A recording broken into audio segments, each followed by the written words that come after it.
Entonces, en el nombre del Padre, del Hijo y del Espíritu Santo. Amén. Pedimos al Señor la gracia del Espíritu Santo. Hoy vamos a intentar conocer mejor lo que fue la infancia de Jesús, la situación del pueblo en que se encarnó, en donde vivió sus 30 primeros años y que normalmente se dice la vida oculta de Jesús en Nazaret. Pero tenemos muchas pistas para saber bastantico de esa vida que él pudo haber vivido. Que el Señor nos dé la gracia del Espíritu Santo para penetrar en lo fundamental. Padre nuestro que estás en el cielo, santificado sea tu nombre, venga a nosotros tu reino, hágase tu voluntad en la tierra como en el cielo. Danos Danos hoy nuestro pan de cada día, perdona nuestras nuestras ofensas, como como también también nosotros perdonamos Nosotros a los que nos perdonamos a ofenden. los que nos ofenden. No No nos nos dejes dejes caer en la caer en la tentación tentación líbranos y del y mal. líbranos del líbranos mal. del mal. Amén. Amén. Y la infancia de Jesús también la vivió al lado de su madre. Entonces, digamos juntos, Dios te salve María, llena eres de Llena gracia, el eres Señor de es gracia, contigo, el Señor es Ahora está contigo. contigo. bendita tú Bendita eres tú entre todas eres las entre todas mujeres las y bendito es mujeres, el fruto de tu bendito es vientre, el fruto Jesús. de tu vientre, Jesús. Santa María, Madre Santa de María, Dios, Madre de Dios, ruega ruega por por nosotros nosotros pecadores, pecadores, ahora ahora y y en en la la hora hora de de nuestra nuestra muerte. muerte. Amén. Amén. Bueno, la semana pasada, por condiciones un poco inesperadas, no pudimos hacer charla porque, bueno, unos 3 días antes o 4 días antes, nos llegó la invitación del párroco de acá que cumplía sus 25 años de sacerdocio. Y entonces, bueno, había que decirle que sí. Él es amigo, relativamente cercano, y, bueno, quiso contar con nosotros en esa condición. Pero bueno, les ofrecí un texto que no sé qué tan fácil haya sido, es hecho por un carmelita que llama Carlos Mester, ya es un hombre de 90 y pico de años, pero el Señor le dio una gracia especial para su lectura y su forma sencilla de comunicar la palabra de Dios al pueblo. Hay que reconocer con humildad que este hombre ha sido un instrumento de Dios para que mucha gente humilde de estos continentes de América conozcan la palabra de Dios. Él tiene bastantes escritos, Carlos Mesters. Y bueno, no me lo había propuesto al principio, pero para que tuviéramos algo que conocer, algo por donde profundizar y todo, por eso les pedí que leyéramos 4 capítulos de una, perdón, 4 páginas de una síntesis de un libro. El libro es un poco más grande y esto es una síntesis, pues, pedagógica, como para ayudar a acercarnos a la infancia. Entonces vamos a compartir un poquitico y si en la medida que vamos hablando, vamos recordando lo que ya leímos, pues podemos compartir o preguntar o hacer la observación que sea. De todas maneras, entonces, espere a ver, eso, aquí ya me veo un poquitico. Eh, ¿Qué es lo que vamos a hacer entonces? Vamos a tratar de ubicar dónde fue que vivió Jesús y cómo era la situación del pueblo. Recordemos la primera parte del curso, utilizando el Génesis, todos los relatos de Adán y Eva, de Caín y Abel, etcétera, tratando de ver cuál es la problemática que tiene el mundo, la historia humana, para que haya tanta enfermedad, tanto sufrimiento, tanta maldad, tanto dolor. Y con esos relatos del Génesis se nos muestra que el corazón del hombre, desde siempre, ha estado muy inclinado hacia el poder, poseer tierras, adueñarnos de todo, sentirnos más importantes que los demás.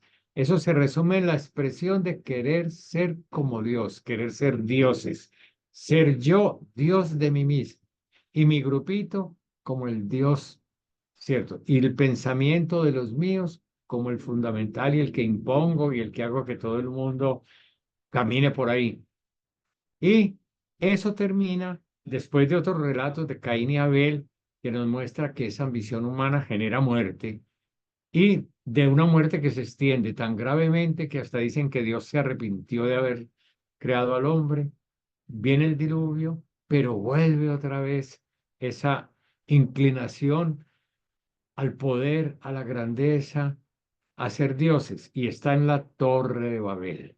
Que la Torre de Babel ya es una organización económica, política, diplomática, empresarial, es decir, donde la gente va acumulando poder, donde la gente va acumulando grandeza y donde definitivamente lo que menos importa es la razón para la cual Dios creó el mundo. Es la empresa privada tratando de apropiarse de las tierras, de los bienes, y si para eso tiene que hacer que muchos pueblos salgan de su tierra, que salgan de su tierra. Pero la minería, la madera, todo esto que produce riqueza, ¿cierto? Va generando mucho sufrimiento, desplazamiento, muerte y ahora también la destrucción del planeta. Pero la historia ha sido siempre, sacarás el pan con el sudor de tu frente. Solo que ahora las cosas se están volviendo globalizadas y muy críticas. Y es bueno recordar esto que estamos viendo. Cuando el planeta grita muerte, que se muere, nosotros armándonos para pelear unos con los otros. Está todo el problema de Rusia, de Ucrania, de Israel con Palestina, en África, en otros lugares hay conflictos muy grandes, Somalia, etcétera, unos que no son tan importantes para la historia, pero que producen mucha muerte y mucho sufrimiento. El mundo está en un momento muy crítico, muy grave, pero seguimos creyendo que esto es historia de salvación, no historia de perdición. Y por eso tenemos encuentros como estos, por eso tenemos formas de crecer en humanidad, de solidarizarnos los unos con los otros. Y vuelvo a repensar esto porque Jesús también se encontró en unas situaciones que no eran nada fáciles.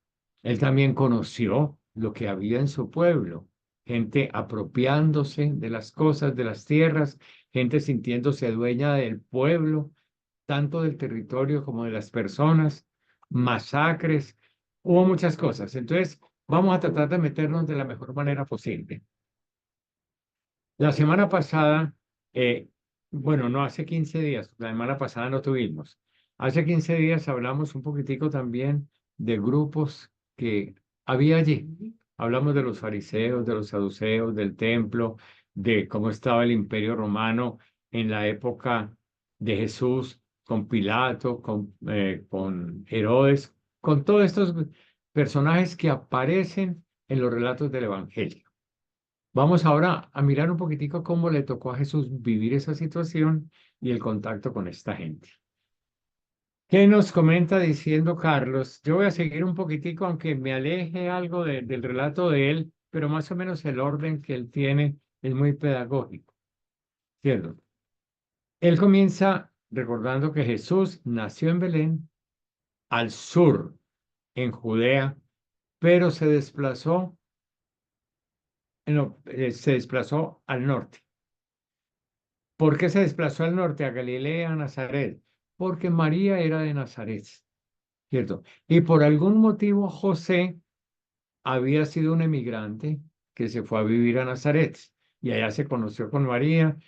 No sabemos cómo fue, pero sabemos que ya estaban comprometidos para casarse, ¿cierto? Y hubo un censo, el Imperio Romano, que a cada uno lo tenía que censar en el lugar donde había nacido. Y entonces José le tocó venirse con María y en el vientre venía el niño y por eso el niño nació en Belén, ¿cierto? El asunto es que una cosa es ser judío y otra cosa es ser galileo. Los judíos son personas muy apegadas a toda la tradición, la historia, desde Abraham, de Isaac, de Jacob, del rey David, muy especialmente del rey David, de los profetas y de todo lo que se hacía alrededor del templo. El templo era el único lugar en todo el territorio nacional donde se podían sacrificar animales a Dios. Todo el mundo tenía que ir mínimo una vez por año, debieran ser tres, y la gente juiciosa, la gente cumplidora del deber, iba 3 veces por año.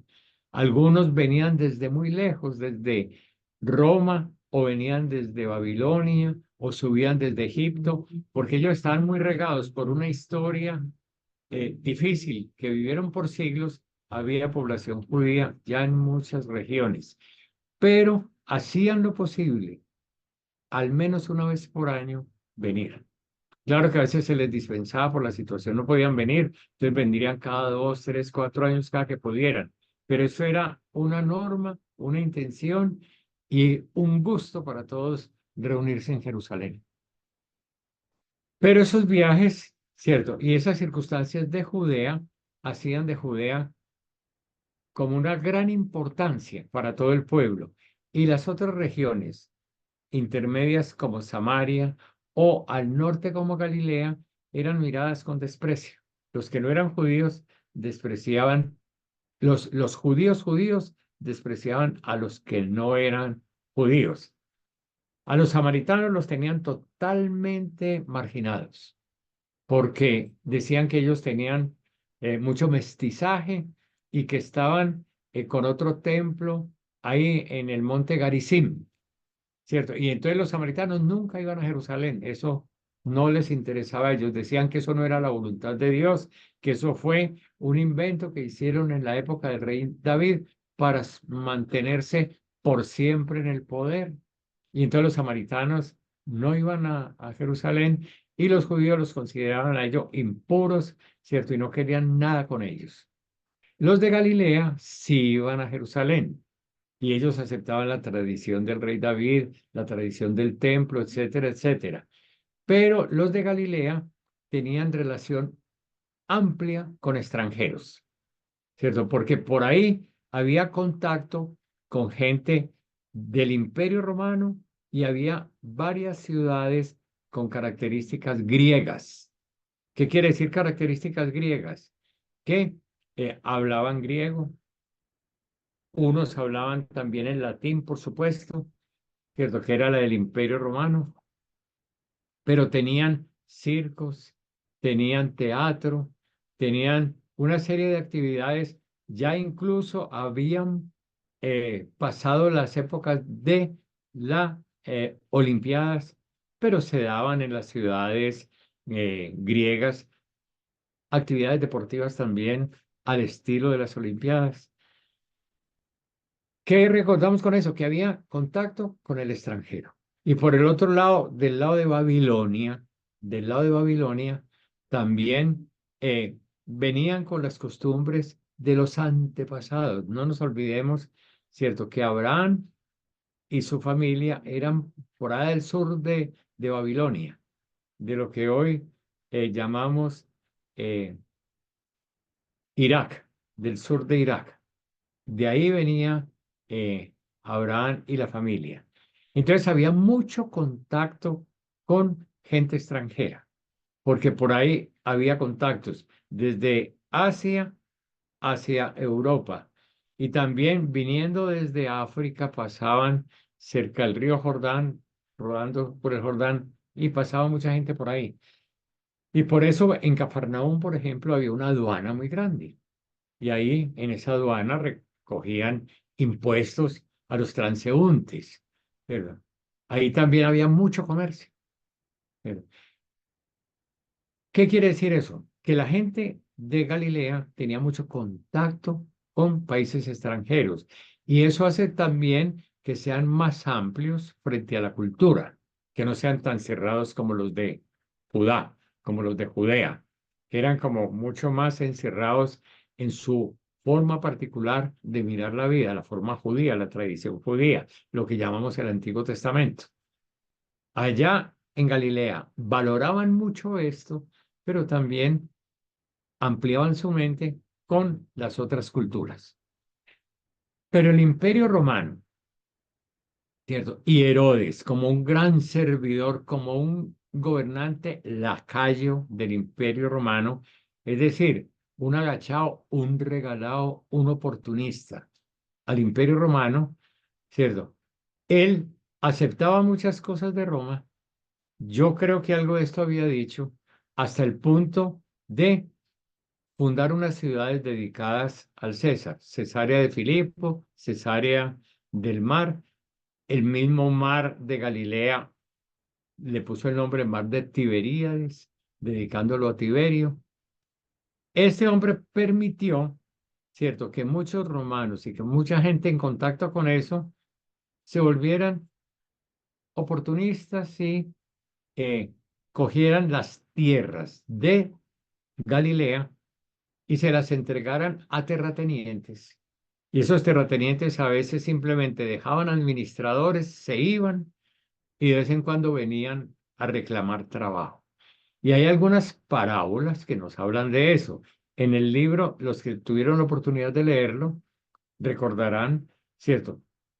Que hay varios ejemplos de parábolas que muestran la situación del pueblo trabajando para tierra ajena, en lo que antes había sido su propia tierra, pero que ya está en poder de otras personas, de terratenientes, y ellos tienen que trabajar para ellos y hacerlos rendir, ¿cierto? Que si les habían dado tantos talentos, tenían que duplicarlos o hacerlos producir como fuera, ¿cierto? Y cuando se endeudaban, porque a veces no alcanzaban a pagar y se endeudaban, uno de los problemas serios que tenía ese pueblo es que podían vender como esclavos a la mujer, a los hijos o el mismo deudor, ¿cierto? Entonces trabajaban algunos años, si la deuda era muy grande, eran muchos años, si no eran pocos, pagando la deuda. Y en la antigüedad, había una figura que ya prácticamente se había acabado. Y es lo que llamaban el Goel, que al traducirlo al castellano es el Redentor. ¿Qué significaba el papel del Goel, del Redentor? Que si por situaciones duras y difíciles algún familiar de uno se vendía como esclavo o que estaba en deuda y estaba en peligro de perder su tierra, entonces el pariente más cercano que estaba en condiciones económicas debía proteger y salvar esa tierra y proteger a su familiar que estaba esclavizado. Entonces lo compraba al que al que se le habían vendido, al dueño, por decir así, de el pariente, el que estaba pagando la deuda. Pagaba esa deuda de tal manera que el pariente quedara libre. Esa era la función del Goel, pero en la época de Jesús prácticamente no funcionaba ese Goelato, ¿cierto? O sea, ese redentor. Y Jesús va a venir como a cumplir esa misión. Que es muy bonito que Juan el Bautista, cuando presenta a Jesús, dice, yo no soy digno de desatarle la correa de sus zapatos. Es decir, él, Jesús, es el pariente más cercano. Yo no soy el Mesías, decía Juan el Bautista. Yo no soy, es Él. Él es más grande que yo y es importante que yo mengüe para que Él crezca. Y el signo de desatar las correas, ¿cierto? Es ese. Cuando el Redentor no cumplía su deber, le quitaban las sandalias y otro la cogía. Y Juan el Bautista dice, yo no le puedo coger las sandalias a Jesús porque él es el más cercano y vino a hacer alianza con su pueblo. Una figura muy bonita de Jesús como el novio, como el pariente cercano, el que tiene derecho a rescatarnos a nosotros cuando estamos viviendo como esclavos. Lo que estamos es mirando un poco la situación que vivía el pueblo. Un pueblo endeudado, ¿cierto? Con los terratenientes, que eran ahora los dueños de lo que antes eran sus tierras. Lo que pasa por aquí, por ejemplo, con comunidades indígenas, lo que pasa con comunidades afrodescendientes, con campesinos en muchas regiones del país, que sus tierritas se las quitaron, los sacaron de ahí y los que se quedan ahí a trabajar para los nuevos dueños y a veces con salarios supremamente ínfimos o sin salarios. En el campo no hay ni siquiera prestaciones sociales, ¿cierto? No hay seguridad social, no hay una cantidad de cosas, pero les toca trabajar porque si no trabajan, se tienen que ir, ¿cierto? O aguantar hambre. Entonces tienen que someterse a trabajos forzados obligatorios. Aunque se diga que no hay trabajos forzados, claro que sí los hay. Entonces, eso a su manera y con todas las diferencias del caso, le tocó a Jesús conocerlo desde niño, ¿cierto? Y eso después se va a ver reflejado en sus parábolas. Otras situaciones que él conoció y que muchas tenían que ver con la ley antigua del pueblo, es mucha gente marginada como impuros, como impuros. ¿Quiénes? Aquellos que estaban enfermos y que tenían una enfermedad grave que no se conocía cómo y que parecía que era para toda la vida. Y algunas de esas altamente contagiosas. Entonces, si una persona aparecía con manchas en la piel y unas manchas que no se le quitaban, ¿cierto? Entonces había que apartarlo y no podía acercarse a donde estaba la comunidad. Había una obligación para la gente y la obligación era atenderlos para que ellos no tuvieran hambre, para que ellos tuvieran lo mínimo necesario. Pero era un acto de caridad obligatoria y sin juntarse con ellos. Pero de lejos, siempre de lejos. Y los otros tenían que tener una campanita diciendo soy impuro. Pero no solamente eso, de marginaban también a las mujeres en la época en que estaban sangrando.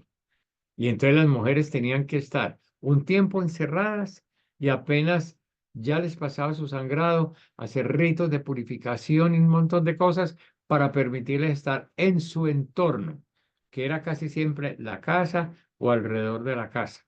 A veces salían por el agua, tenían ciertas actividades y dependiendo el pueblo, ¿cierto? Algunos, no cuando tenían la sangre, sino cuando estaban puros, según la mentalidad de ellos, les permitían incluso entrar a la sinagoga.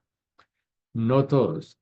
Algunos fariseos eran muy a rajatabla, no se puede entrar una mujer a la sinagoga, otros eran un poquitico más amplios en ese aspecto, pero no les permitían hablar. Se hacían por la parte de atrás a escuchar a los hombres, ¿cierto? Y ellas calladitas.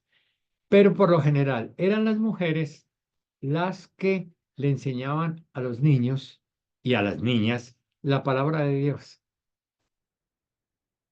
Comprendamos una cosita, nosotros ahora tenemos muchos libros, nosotros tenemos ahora muchas versiones de la Biblia, etcétera. Pero en ese tiempo, en cada pueblo, por lo general, había una sola Biblia, una sola, que era la que estaba en la sinagoga. Y era la que se utilizaba también para leerla y para enseñársela a los niños en la escuelita al lado de la sinagoga. Esa Biblia se escribía a mano. De esto hablamos, yo sé que algunas cositas ya las habíamos conversado, pero al coger una visión como de conjunto, ¿cierto? Había sido por los escribas, ¿cierto? Bien rigurosamente escrita para no cometer ni un error. Porque si se cometía un error aquí, ese error después podía circular en otras copias. Y como todo era manuscrito. Entonces, esas las tenían guardadas en la sinagoga y cuidaban mucho esos rollos. Pero a los niños les enseñaban eh, las escrituras en sus casas y por lo general la mamá o en tertulias familiares. Los papás también hablarían de algunas cosas, ¿no? Pero se recuerda, por ejemplo, en la primera carta a Timoteo, cómo le dice a Timoteo, recuerda a tu mamá y a tu abuela y lo que aprendiste desde niño. Pero son pequeños detalles que nos ayudan a ver la forma como se iba transmitiendo el conocimiento en la sinagoga y después en las casas. Y esa fue la escuela de Jesús, parte de la escuela y el trabajo. A Jesús lo conocieron como el hijo del carpintero. Y el hijo del carpintero, ¿cierto? En ese tiempo, carpintero era tecton, así se decía tecton, ¿cierto? Y nosotros, esa expresión de carpintero únicamente la vinculamos con la madera, pero en ese tiempo, tecto era por decir obrero. y algunos trabajan con madera, otros trabajaban con piedra, otros trabajaban con hierro. Es decir, había diferentes trabajadores y todos eran tecto.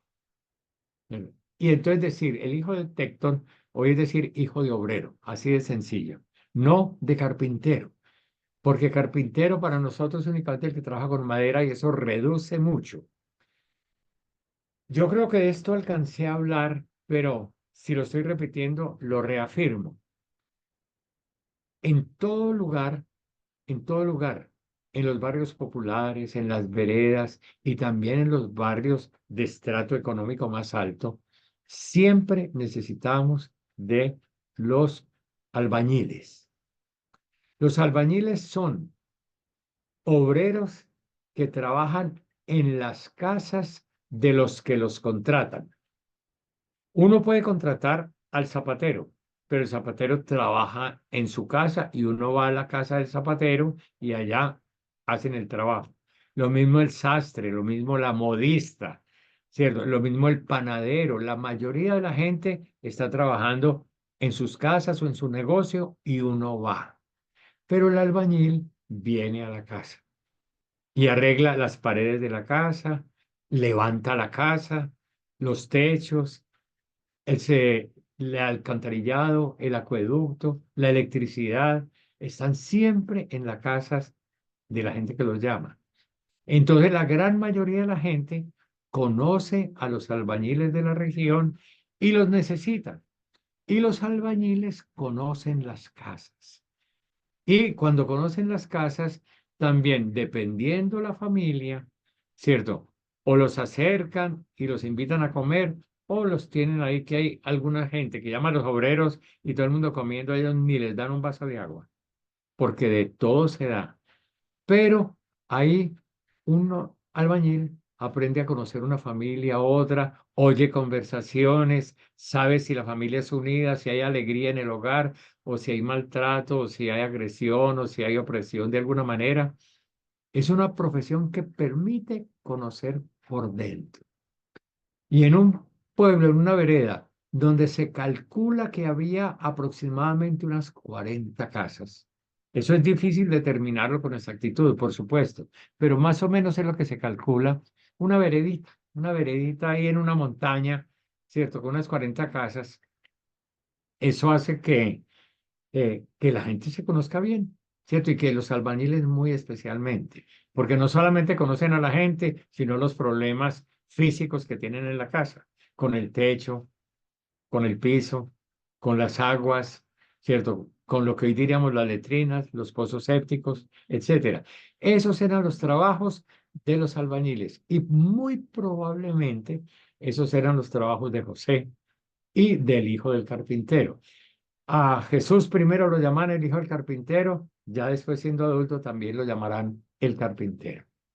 Mire que cuando uno percibe esto, ¿cierto? Se alcanza a dar cuenta, porque a nosotros en las imágenes nos ponen es al niño junto a José como haciendo muebles, pero en el taller de la casita de él, ¿cierto? Pues también es probable que haya tenido algún tallercito en la casa, eso no se niega, pero eso no es lo fundamental del trabajo de ellos. Bien. Creo que lo dije y lo repito de nuevo, ¿cierto? Cada trabajo es un tecton. El carpintero es un tecton, el eh, panadero es otro tecton, el que pinta es otro tecton y el jefe de ellos, nosotros conocemos, el arquitecto. Arquitecto, o sea, el primero de todos y el que coordina a todos. Y uno con eso recuerda el nombre.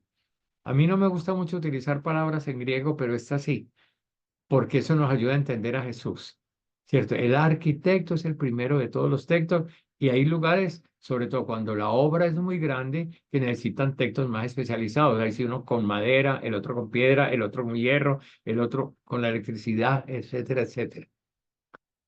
Bien, creo que por aquí me está sonando esto. Bueno, sigamos, ¿cierto? Jesús, desde niño, perteneció a una familia en la que dicen que el papá era un hombre justo. José era un hombre justo. y se llamaba justo el que cumplía la ley. Y entonces eso nos hace pensar sin margen de error que José tenía la costumbre de ir a las fiestas de Jerusalén cada que estaban programadas. Y si podía ir las 3 veces, iría las 3 veces. ¿Cierto? Y entonces, el niño Jesús muy probablemente desde muy pequeño iba también a las fiestas hasta Jerusalén. Ir de Nazaret a Jerusalén es un promedio de unos 130 kilómetros, más o menos. No es muy fácil hacerlo en la precisión por la carretera de ese tipo, ¿cómo sería? Ustedes saben que esos conocimientos cada vez son más precisos. La ciencia avanza mucho en eso. Más o menos por ahí unos 120, 130 kilómetros. Pero con los medios de transporte y con las características de esas vías, ¿cierto? Esto demoraba bastantico. Por supuesto que ahí ya había vías que pertenecían al Imperio Romano, porque el Imperio Romano también trabajaba. Y Herodes fue un gran constructor y Herodes hizo también carreteras, no solamente las ciudades de las que hablé y el cuidado del lago, ¿cierto? Él hizo también carreteras y otras cosas. Incluso Herodes, Herodes el Grande, estuvo reconstruyendo el templo de Jerusalén y se demoró casi 40 años en ese trabajo. Él gobernó mucho tiempo, pero estuvo casi 38 años reconstruyendo el templo de Jerusalén. Fue un gran gobernante, pero tirano como él solo. Gran gobernante, pero tirano. Jesús iría siempre, ¿cierto?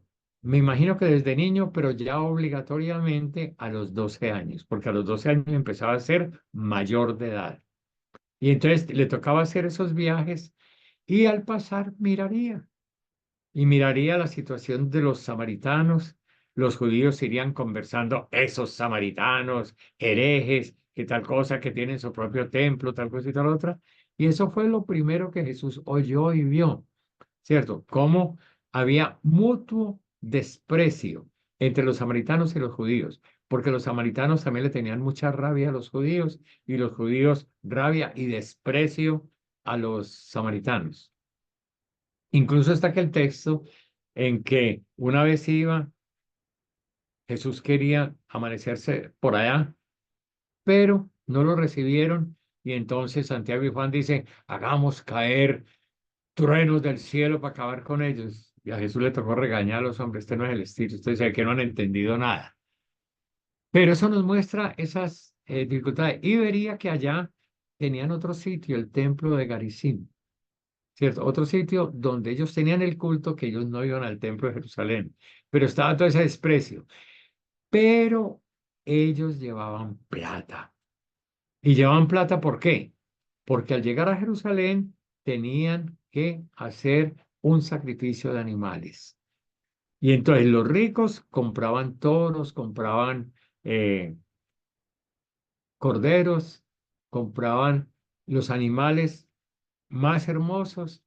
Y por supuesto, si los ricos iban a comprar los toros, y había unos toros muy puros, muy limpios, muy sin defecto, y había varios ricos con deseo de comprar los toros, esos toros van subiendo de precio. Es decir, prácticamente se hacían remates de alguna manera. No quizás al estilo de los que hacemos nosotros en bazares, pero es decir, cuando hay mucha gente para comprar, el toro sube de precio, o el cordero sube de precio, ¿cierto? O el animal que van a comprar. Bien, los pobres les encantaría poderle ofrecer a Dios un cordero de esos, un toro de esos, pero miran la billetera, miran la monedera y no les alcanza sino para unos pichoncitos. Entonces, deme un par de pichones, que es lo mínimo que exige la ley, pero todo el mundo tiene que sacrificar algo. Entonces, como la gente no puede transportar el toro, como la gente no puede transportar el cordero, ¿cierto? Entonces, ¿qué hace? Llevan plata y lo compran allá. Y hay gente que venía desde muy lejos, desde Babilonia, o venían desde Roma, o venían desde Egipto. ¿Cierto? Y entonces, esta gente, ¿qué hacía? ¿Qué hacía esta gente? Pues traer plata. ¿Cierto? Y entonces, cuando se están acercando ya a Jerusalén, ¿cierto? Hay mucho ladrón, por los lados de Samaria había mucho ladrón y atacaban las caravanas. Pero- o atacaban, dijéramos, a las personas cuando las veían por ahí un poquitico más solas, menos en grupo, ¿cierto?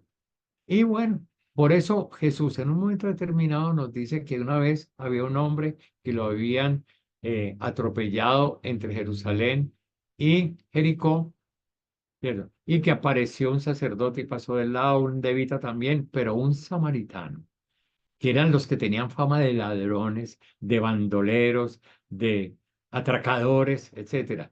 Llegó un samaritano y él fue el que lo curó con lujo de detalles. Cuando uno conoce ya lo que se va viviendo, uno va entendiendo mejor la parábola, ¿cierto? Porque es como decir que a un tipo lo atacaron y llegó una familia, una gente con fama de ladrones a atender con cuidado a un desconocido, simplemente alguien que iba para Jerusalén o que salía de Jerusalén, probablemente alguien que iba con dinero, ¿cierto? Para comprar, para hacer sacrificios. Y allá en el templo se encontraban también el negocio del que hemos hablado. Y cuando se habló del templo, se habló del templo y de estas cosas. Yo estoy tratando ahora como de coger la visión de conjunto y mirándola desde la óptica de Jesús, que Jesús le tocó conocer en Galilea la gente que estaba endeudada, las familias que estaban esclavizadas por eso, conocía el imperio romano, que los soldados venían a que la gente se les sometiera, que pagara los impuestos, que no hubiera eh, una resistencia, que se pudiera tornar una subversión. Los soldados, y cuando tenían que masacrar, masacraban. Y se saben de varias masacres que hubo cerca a Nazaret cuando Jesús estaba pasando de la infancia a la adolescencia. Más o menos haciendo los cálculos de edad, hay un error. Jesús debió haber nacido por ahí unos 5 o 6 años antes de Cristo. Es decir, cuando se hizo el cálculo se ve que hubo un error como de 5 años. Nosotros ya debiéramos estar, estamos en el 24, debiéramos estar más o menos cerca del 30, si estuviera bien contada la cosa desde que nació Jesús. Pero bueno, esos detallitos no importan mucho. Simplemente saber que cuando Jesús era niño y adolescente, le tocó ver al imperio romano a través de los soldados, etcétera, maltratar muy duramente a los judíos y hacer algunas masacres. Y el mismo Herodes también hizo grandes masacres, incluso mató familiares suyos cuando él sintió temor de que algunos parientes suyos le iban a quitar el poder, él no tuvo ningún problema en matarlos. Entonces estamos mirando esto es desde la óptica de Jesús y mirándolo como una escuela en la que él aprendía a mirar.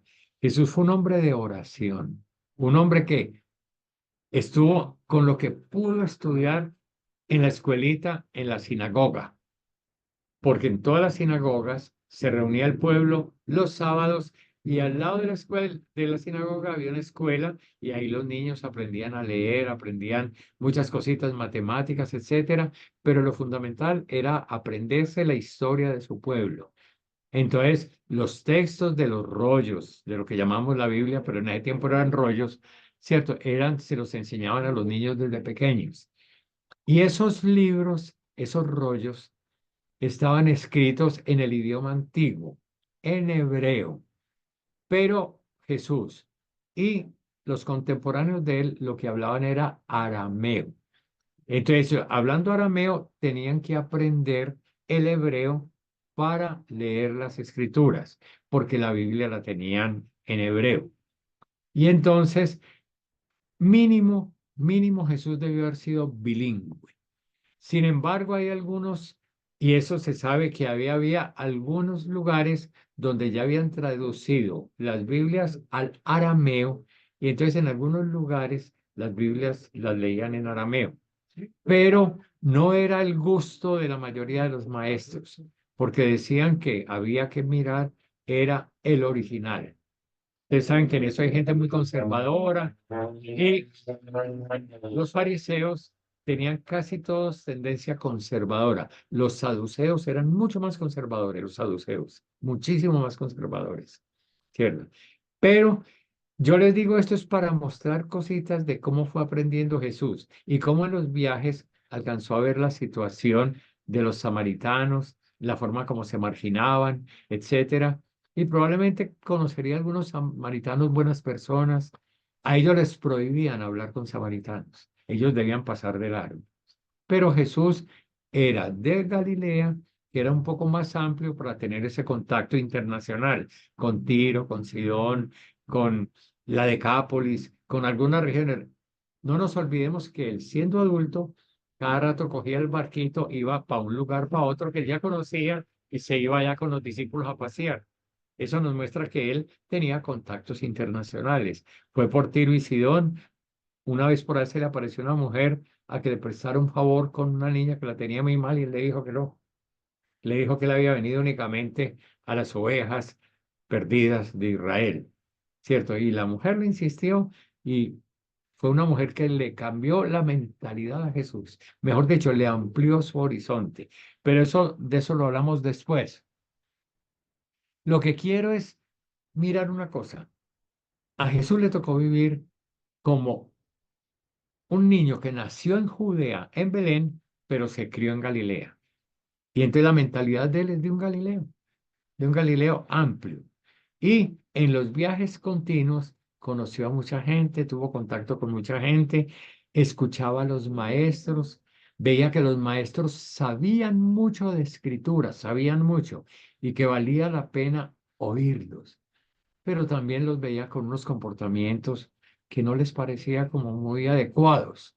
Y él ya de adulto dirá, hagan lo que ellos dicen, pero no lo que ellos hacen. ¿Cierto?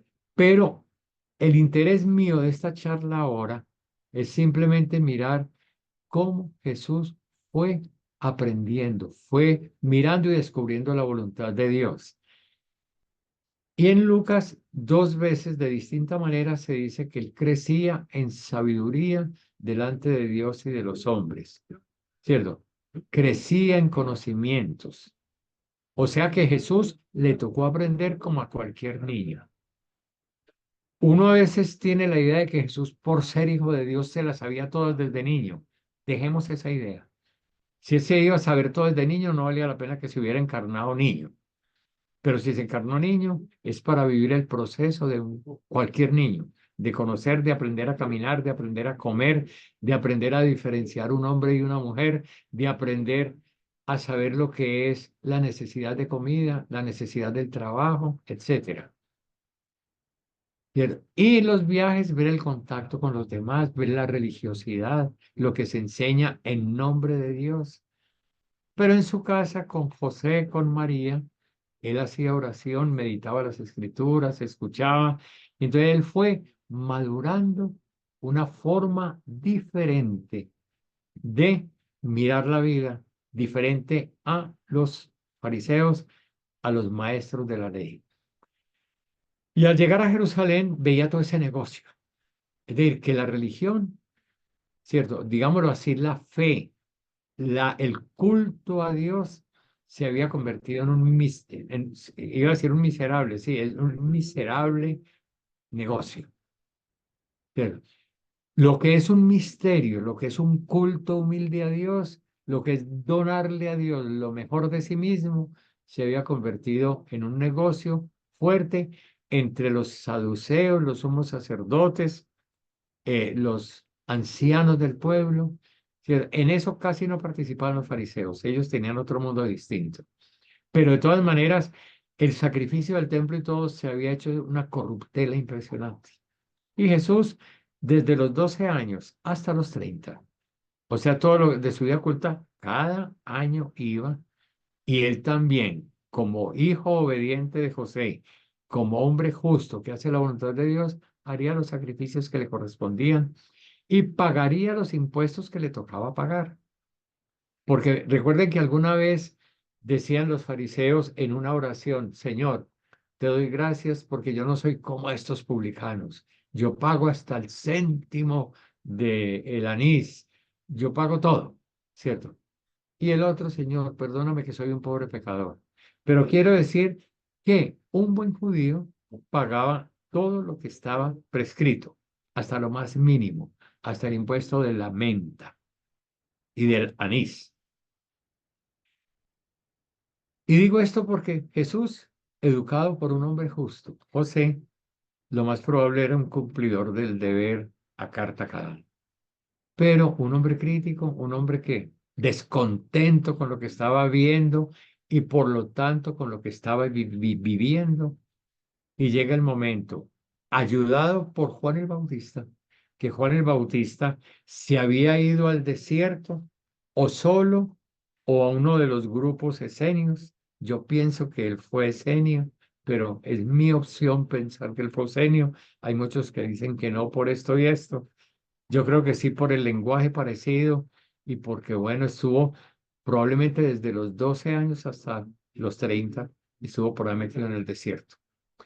Si él fue esenio, rompió y se vino a predicar y a jugárselas, a invitar al pueblo a a la conversión. Y lo que hizo Juan el Bautista es muy serio y me parece que vale la pena mirarlo con interés, ¿cierto? Porque él en el desierto empezó a gritar y empezó a gritar que ya Dios se había cansado con el pueblo, que este pueblo estaba corrupto, que no tenía esperanzas, ¿cierto? Le estaba diciendo eso, que ya estaba como con el hacha para cortar de tajo a su pueblo. Eso era lo que decían los esenios. Pero él vino con una novedad. Si nos convertimos, si cambiamos de corazón y nos bautizamos, metiéndonos en el río como un gesto de cambio, de transformación, ¿cierto? El Señor les dará la salvación, les dará el perdón de los pecados. Entonces, él empezó un proceso de perdón a los pecados. Y a Jesús parece que oyó eso, le interesó, le gustó y salió de su casa. Era rarísimo que un tipo de 30 años estuviera todavía soltero y en su casa. Eso no se concebía en un judío, porque los judíos tienen la bendición de tener muchos hijos y salían desde muy adolescentes.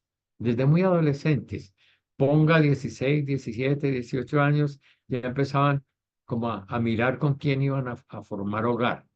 Pero- Y entonces a veces ya a las niñas de 12 años se las entregaban a esos adolescentes o a algunas personas mayores de veintitantos, 30 años que querían formar hogar con esa niña.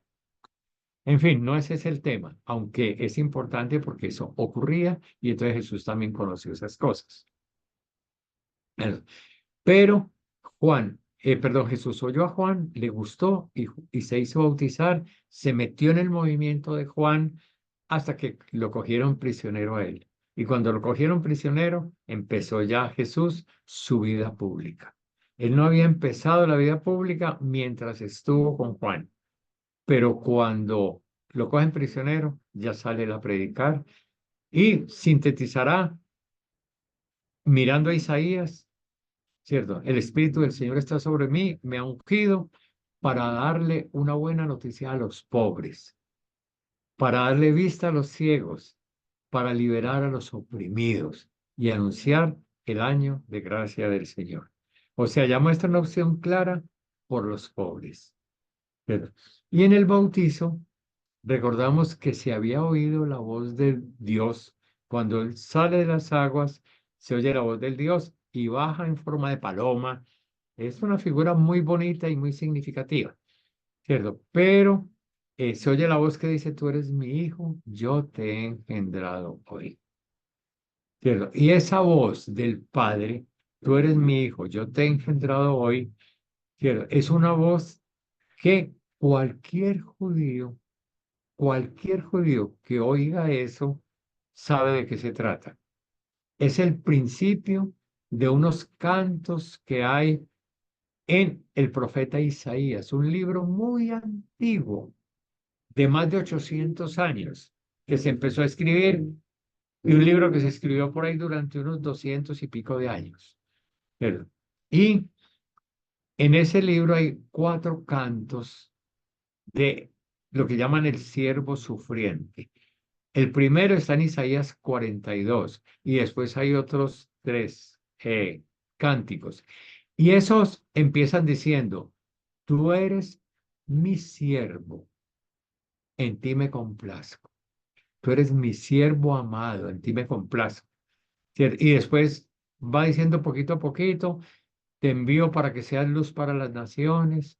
Dice, no solamente serás luz para Israel, sino para todos los pueblos, etcétera.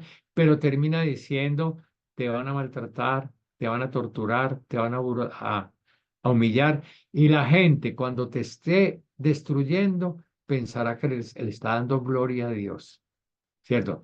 Y ante ti se volverá el rostro, la gente no te querrá ver porque te van a ver deshumanizado, humillado, maltratado, con el rostro destruido. Son unos cánticos que, a mi juicio y al juicio de muchos, es lo más misterioso y extraño que hay en todo el Antiguo Testamento, porque como que es una fotografía, una radiografía de la pasión de Cristo escrita. Esa fue más o menos por ahí 500 y pico, 600 años antes de Cristo.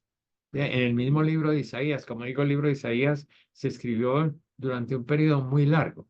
Entonces no lo escribió Isaías únicamente, sino después discípulos y discípulas de Isaías.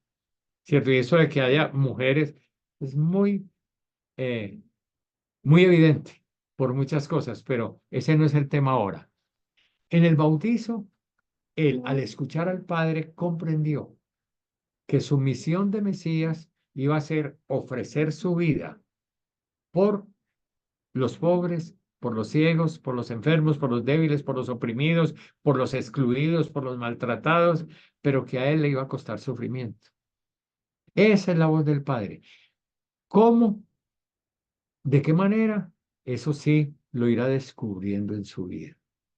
¿Eh? Pero también es interesante para comprenderlo que antes de que empiece él la misión, antes de que empiece la misión, y estando aún Juan el Bautista bautizando, él en el desierto le aparecen las tentaciones. ¿Qué son las tentaciones? Las tentaciones son una reflexión de lo que se le fue presentando en toda su vida hasta la muerte. Todo lo que se le fue presentando como deseos de coger otro camino, de no coger el camino de la propia entrega con el sufrimiento, el camino de la cruz.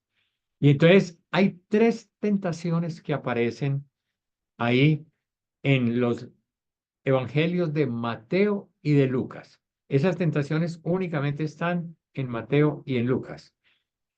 Pero las tentaciones son muy interesantes analizarlas, ¿cierto? Una, ¿cierto? La primera, eso depende si uno lee primero Mateo o Lucas, ¿cierto? Tienen un orden distinto. Yo me voy a enfocar un poquitico como las presenta Lucas, que me parecen muy pedagógicas para nosotros ahora.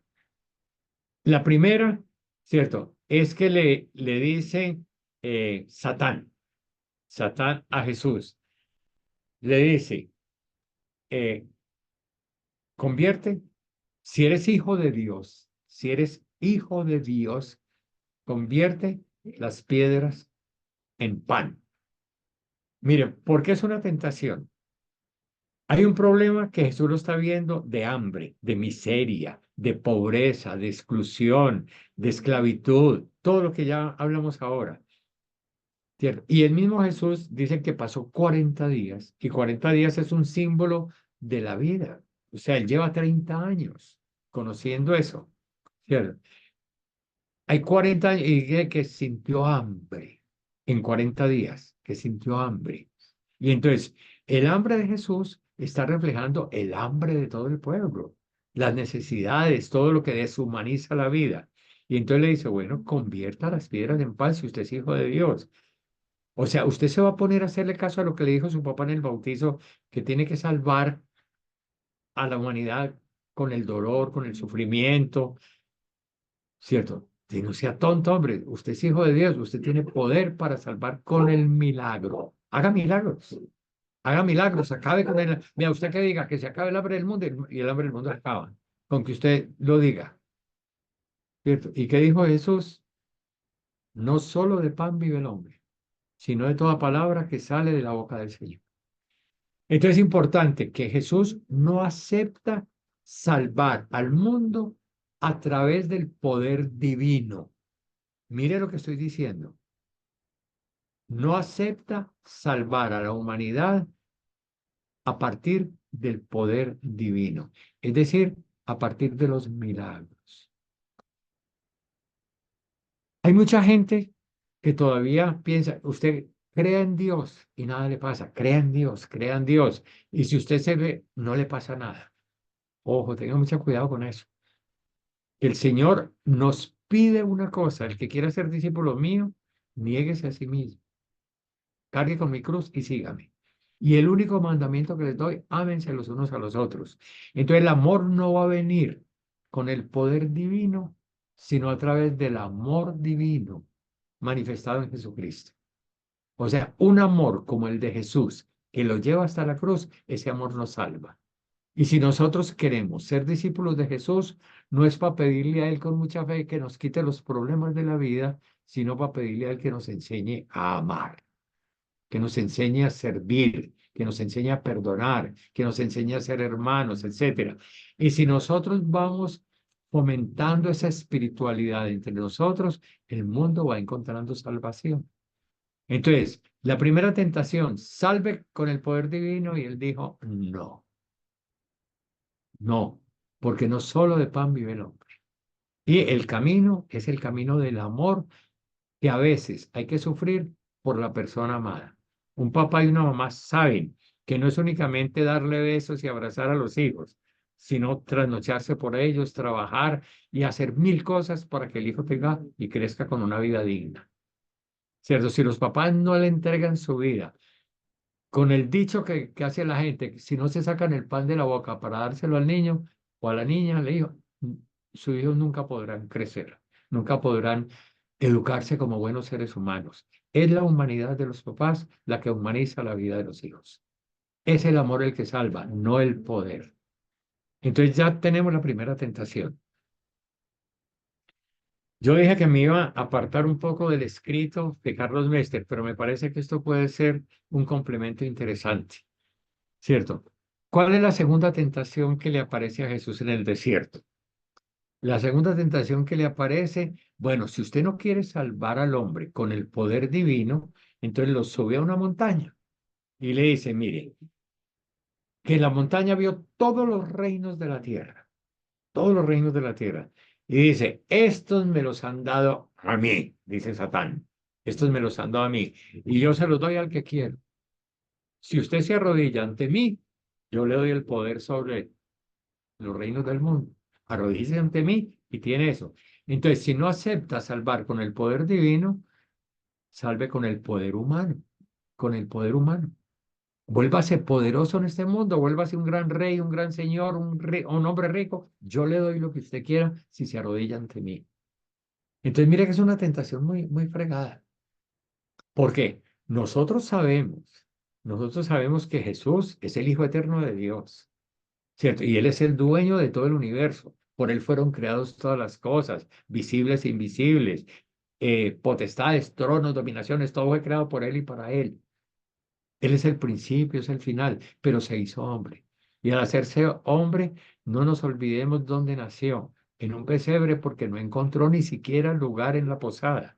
O sea, empezó la historia con los desposeídos, con los que no tienen sitio en la sociedad, ni en la posada, ni en las escuelas, ni en el trabajo, no tienen familia, no tienen cédula, no tienen sirven. Él empezó a vivir la vida con los desposeídos, siendo el dueño del universo. Y aquí lo están tentando, vuélvase dueño y señor. Vuélvase dueño y señor, que con el poder humano usted puede salvar a la humanidad. ¿Para qué se va a montar en una cruz, hombre? No sea pendejo, no sea tonto. No siga lo que le está proponiendo el Padre, ¿cierto? Y el Señor dice, únicamente a Dios adorarás y únicamente ante Él te arrodillarás. O sea, Jesús no se arrodilló ante los poderosos, ante los políticos, ante Satán, ante los que lo invitan. Cógeme a mí que yo lo ayudo a subir. Eso hacen los grandes poderosos y los grandes ricos con los pequeños, con la gente que está por ahí en veredas, en barrios, en las organizaciones barriales y todo, que para poder crecer tienen que tener arrodillados ante fulano de tal, y uno se arrodillan ante este y otro ante este, pues, la gente pelea, ¿cierto? Jesús no se arrodilló ante ningún poderoso del mundo. Creo que más o menos nos va quedando claro por dónde va esto. cuando el Señor le dice que no, que tampoco por el poder eh, mundano, por el poder humano, por el poder terrenal como hombre. Entonces le hace la tercera tentación, que es la más grave. La tercera tentación es desde el poder religioso. Ojo, desde el poder religioso. Que el que le hace ver a la gente qué es lo bueno y qué es lo malo, qué es lo que santifica y qué es lo que hace impuro el espíritu del ser humano. Es desde la relación del hombre con Dios. Desde la relación del hombre con Dios. Entonces mire que lo sube al templo y le dice, bueno, tírese. El Salmo dice, ¿cierto? Que a quien confía en Dios, nada le puede pasar. A quien confía en Dios, nada le puede pasar. Eso dice el Salmo 91 y 90. Y hay mucha gente que le encanta abrir la Biblia en ese salmo. Y ese salmo es muy bonito, es hermoso, pero puede ser manipulado. Y entonces ahí dice, mire, es que puede que caigan 1000 a tu derecha y 10.000 a la izquierda, pero a ti no te pasará nada, porque el Señor enviará sus ángeles para que tu pie no tropiece en la piedra. Entonces, ¿qué él le está diciendo? ¿Cierto? Si usted termina crucificado, si usted termina de esa manera, maltratado, humillado, etcétera, una de Dios, o usted no confía en el Padre, o el Padre no le cumplió. Porque el Salmo dice que a quien confía en el Dios, nada le puede pasar. Entonces, o usted no confía en Dios, o el Padre no le respondió. Entonces, quiere dañar la relación del Hijo con el Padre. Es la tentación más grave. Y es la tentación también de mucha gente con las falsas espiritualidades que hay y a veces utilizando el nombre de Cristo, pero que es para otro tipo de intereses diferentes al reino de Dios. Hay gente que utiliza lo religioso y lo espiritual porque sabe que con eso convence a mucha gente, ¿cierto? Y de esa manera puede manipular a mucha gente para sus propios intereses. Y lo que está haciendo Jesús es develar eso, sacar a la luz pública esos engaños.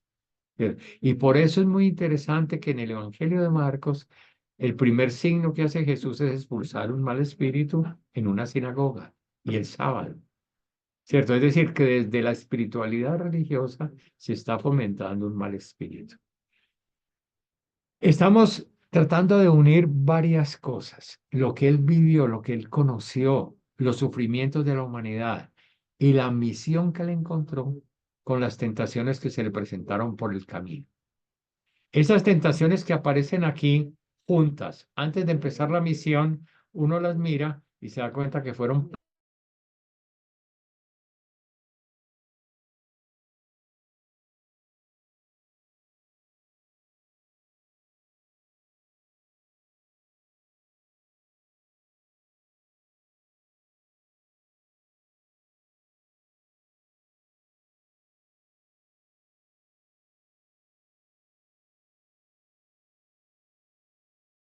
a pasar, cómo vamos a conseguir. Y entonces, en los evangelios sinópticos, sea en Marcos, en Mateo y en Lucas, los que aportan los panes son los discípulos del Señor.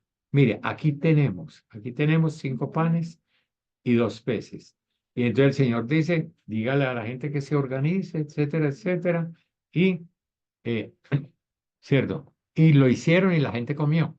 Y entonces una manera pedagógica de mostrar de qué manera se alimenta al pueblo con una sana espiritualidad. Nosotros tenemos cosas que aparentemente son muy poquitas. ¿Qué tenemos nosotros? Algunos quizás capacidad de enseñar, otros capacidad de cantar, otros de componer canciones, otros capacidad de consolar al que sufre, otros manejan las manos con una habilidad impresionante, ¿cierto? O más o menos, no tan impresionante, pero las manejan bien. Esos son pequeños dones que tenemos, talentos. Pero si se une un grupito, una familia, 2 familias, y comparten esos dones que tienen y los ponen al servicio del reino de Dios, es decir, a la humanización de la vida, para ayudarle a los pobres, para ayudar a que en la gente de la comunidad tenga lo mínimo necesario, etcétera.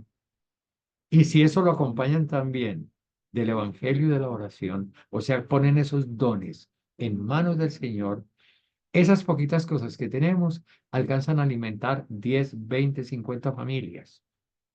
Mire, por ejemplo, un profesor o una profesora que aman a sus alumnos, porque no todos los profesores aman a los alumnos. Lamentablemente creo que la mayoría no los aman, pero hay gente que se desvive para que los muchachos, las muchachas que están bajo su responsabilidad crezcan como seres humanos, que aprendan cosas fundamentales en su vida para que se defiendan bien y puedan servirle a la comunidad. Miremos, por ejemplo, un profesor o una profesora con vocación, con cariño, con amor a los niños en un trayecto de vida de 20, 30, 40 años. ¿Cuántos niños y niñas pasan por sus manos? Y si logran a un buen porcentaje de esos niños introducirles elementos para que vivan, conocimientos y sobre todo amor a la vida, amor al ser humano, valores, esos sumemos 10, 20 niños por año. En 10 años son 200, 400, 500, 1000, 2000 niños o muchos más, ¿cierto? Y puede haber algunos de ellos que a sus familias, a sus amigos, a la gente con la que se encuentre, aún sin darse cuenta, le transmitan los valores fundamentales que aprendieron con este profesor en la escuela. Y los otros ni se acuerdan bien quién fue el que les enseñó eso, pero les van transmitiendo valores. Entonces, una forma como una espiritualidad se multiplica. Entonces, que nosotros simplemente lo poco que tenemos, o lo que creemos que es muy poco, pero que el Señor ve que es un valor grande y que puede ser fructífero, que lo pongamos a producir. Entonces, mire lo que estamos diciendo, estamos hablando de las tentaciones, ¿cierto? La tentación fundamental es sacarle el cuerpo a la cruz, que Jesús diga no. Pues en la multiplicación de los panes, cuando Él alimentó a la multitud, es un signo muy interesante. Después, al otro día lo buscaron otra vez. Eso nos dice San Juan, lo buscaron otra vez. Y Jesús les dice, ustedes no vienen por el signo, no entendieron, y no porque se les llenó la barriga. Y se les fue, porque Jesús no vino aquí a llenarnos la barriga. Él no vino a llenarnos la barriga, sino que nos vino a compartir un espíritu con el cual nosotros podemos ser hermanos y conseguir que los bienes de la creación alcancen para todos. Y punto. Entonces el signo es signo. Y la gente lo que estaba buscando era eso. Entonces la gente tentando a Jesús, vuélvete nuestro rey. O sea, la segunda tentación. ¿Cierto? Pero, ¿de qué manera? No, perdón, es la primera tentación. ¿Cierto? Que decíamos, convierte las piedras en pan. La multiplicación de los panes no es convertir piedras, sino que un poquito de panes alcance para todo el mundo. Es para que nos demos cuenta que la tentación es permanente. Y lo que pasó con eh, Pedro también, cuando Jesús dice, voy a Jerusalén. Ah, no, perdón, es que esa conversación empieza antes. Cuando dice, ¿quién dice la gente que soy yo? Y entonces uno dice, hombre, por ahí unos dicen que vos sos Juan el Bautista, que resucitó otra vez. Otros dicen que vos es Elías, que estaba anunciado que volvería otra vez. Otros dicen que usted es el profeta, como un hombre a la manera que lo anunciaba Moisés. Ya- Y dice, pero ustedes, ¿quién dicen? Entonces Pedro dice, usted es el Mesías, usted es el Mesías, ¿cierto? Y entonces Jesús a él le dice, no se lo diga a nadie. Y a los compañeros le dice, no se lo digan a nadie, ¿cierto? Pero ahora voy a Jerusalén, ¿cierto? Y allá sé que me van a coger prisionero, me van a juzgar, me van a condenar, me van a crucificar, me van a matar. Pero tranquilos, yo resucito. ¿Por qué Jesús les dice eso? Porque Jesús ya conoce a la gente y ya sabe lo que va a hacer. Él no fue a improvisar nada al llegar a Jerusalén. Allá no improvisó nada. Él preparó ya. Dice, yo voy a Jerusalén y me van a matar. ¿Qué fue lo que preparó? lo que preparó, pero no se lo dijo a los discípulos, no se lo dijo a los discípulos. Preparó, voy a entrar en un burrito, porque había un escrito muy antiguo de Zacarías que decía, he ahí a tu rey que viene a ti humilde y victorioso, pero viene montado en un burrito, ¿cierto? Y él viene a destruir las armas de guerra y a instaurar la paz. Eso está en Zacarías 9:9, fácil de recordar, Zacarías 9:9, ahí empieza el relato. Entonces Jesús sabe que todo el mundo conoce ese texto, todo el mundo, creyentes y no creyentes, religiosos e indiferentes, todo el mundo sabe ese texto. Así como entre nosotros, todo el mundo sabe que un ángel se le apareció a María, aunque ellos no crean en eso. Yo no creo en los cuentos chinos, pero conoce el cuento. Y saben que María e Isabel se encontraron y el niño saltó en el vientre. Miren, cuentos de niños. Otros decimos, aquí hay una revelación muy grande, pero todos, creyentes o no creyentes, conocen esa historia. En la época de Jesús, todos conocían la historia, la profecía de que el Mesías llegaría montado en burro. Entonces Jesús se tranza, voy a ir a Jerusalén y voy a entrar montado en burro. Y al llegar allá, voy a expulsar a los mercaderes del templo. Voy a hacer, ya se transó esa cuestión, ¿cierto? Y expulsar a los mercaderes del templo, ¿cierto? Es muy grave, porque este es un hijo de carpintero, este es una persona que no es doctor de la ley, que no es sacerdote, que no es de familia de profetas, etcétera, y un hijo de carpintero, un obrero, un albañil, que vaya al templo y vuelque las mesas y tire las cosas, y eso es una profanación muy grave, muy grave, muy grave, que o justifica por qué lo hizo y tiene que justificarlo en nombre de Dios, o lo matan por irrespetuoso, por blasfemo, por profanador del templo.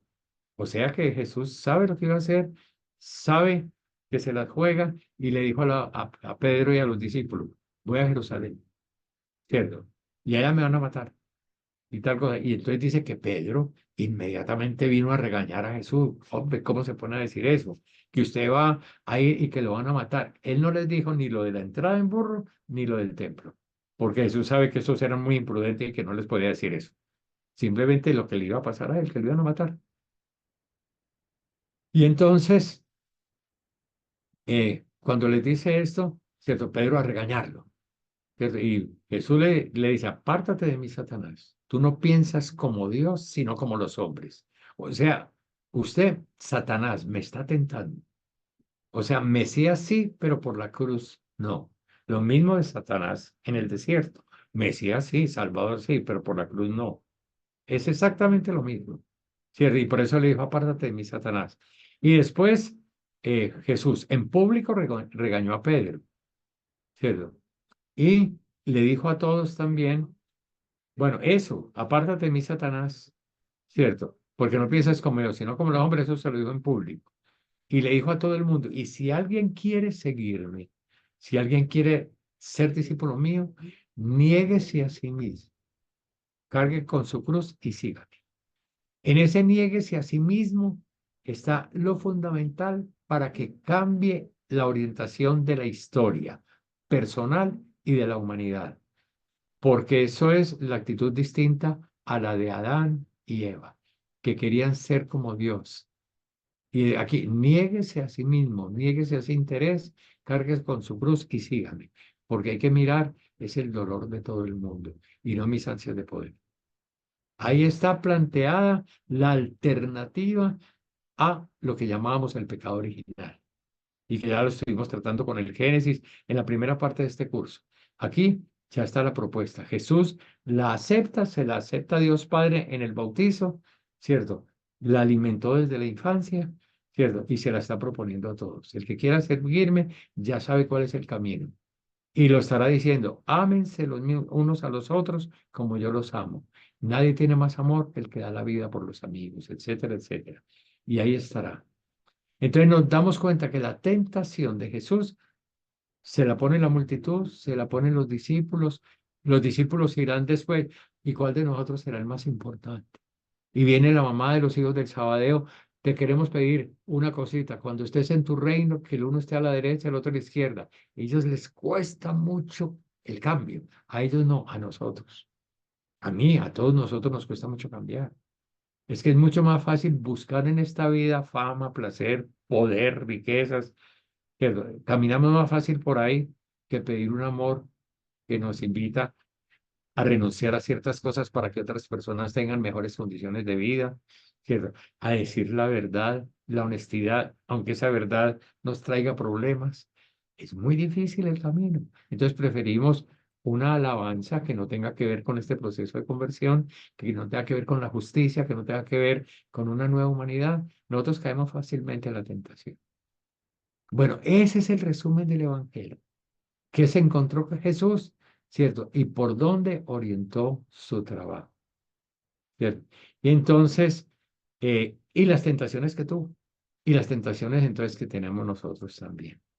Entonces, ya con esto, eh, terminamos. Como siempre, me prolongué más de la cuenta. Me prolongué más de la cuenta y les pido excusas. Pensé que acabo de mirar apenas el reloj. Pero entonces, 2 minuticos para hablar alguna cosita, algún comentario y excusen, de verdad que se me chispoteó la cosa. ¿Alguien que quiera decir alguna cosita? Sí, padre, pido la palabra. Sí. Buenas noches a todos y a todas. Buenas noches. Buenas noches. Lo que yo escuché hoy, siento como que Jesús está cumpliendo plenamente con su dimensión humana. Nace, crece, se educa, observa, aprende y aprovecha también de todos los medios disponibles que le ofrece su sociedad para acumular conocimientos. Jesús es un hombre que aterriza en su cultura y estos conocimientos le van a servir más adelante a ir más allá de las leyes y va a enseñar no solo desde lo escuchado, desde lo hablado, sino también desde la experiencia vivida.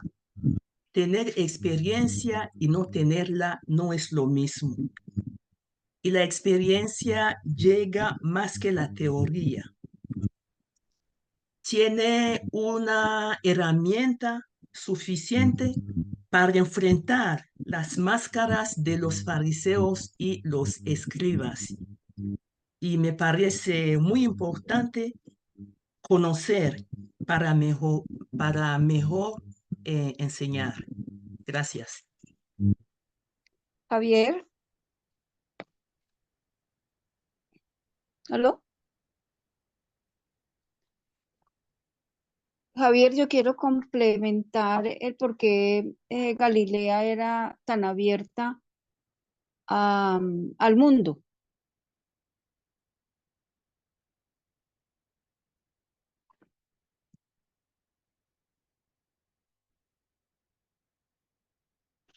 Padre Javier está hablando y tiene el micrófono apagado.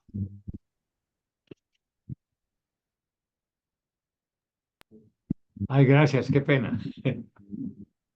No me di cuenta en qué momento lo apagué. Sí, pero lo de Claudín, le digo, sí, me parece muy bonito, Claudín, lo que dijiste, muy valioso, y es una reflexión que vale la pena que la cojamos todos. Y a ti, preguntaste o ibas a hacer una afirmación sobre lo de Galilea frente a los Galileos Eh, frente al mundo. No entendí si voy a que hacer, querías decir algo o preguntabas. voy a hacer una afirmación. Galilea Sigue. pertenecía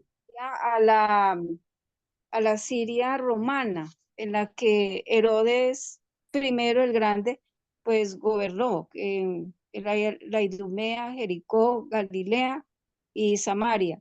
Era la capital. La capital de ese entonces, de esa Siria romana, fue Antioquía. Y por ahí pasaba la ruta de la seda. Entonces, en la ruta de la seda, que venía de la China, India, Asia Menor, Mesopotamia, todo y pasaban por el lado de Galilea y de Antioquía, pues todo el mundo aportó, esas caravanas aportaron demasiado conocimiento. Y una muestra es, Jesús dijo, no hagáis a nadie lo que no quieras que se te haga a ti. Esa es una máxima de Confucio. La asumió, pero lo asumió desde su propia visión.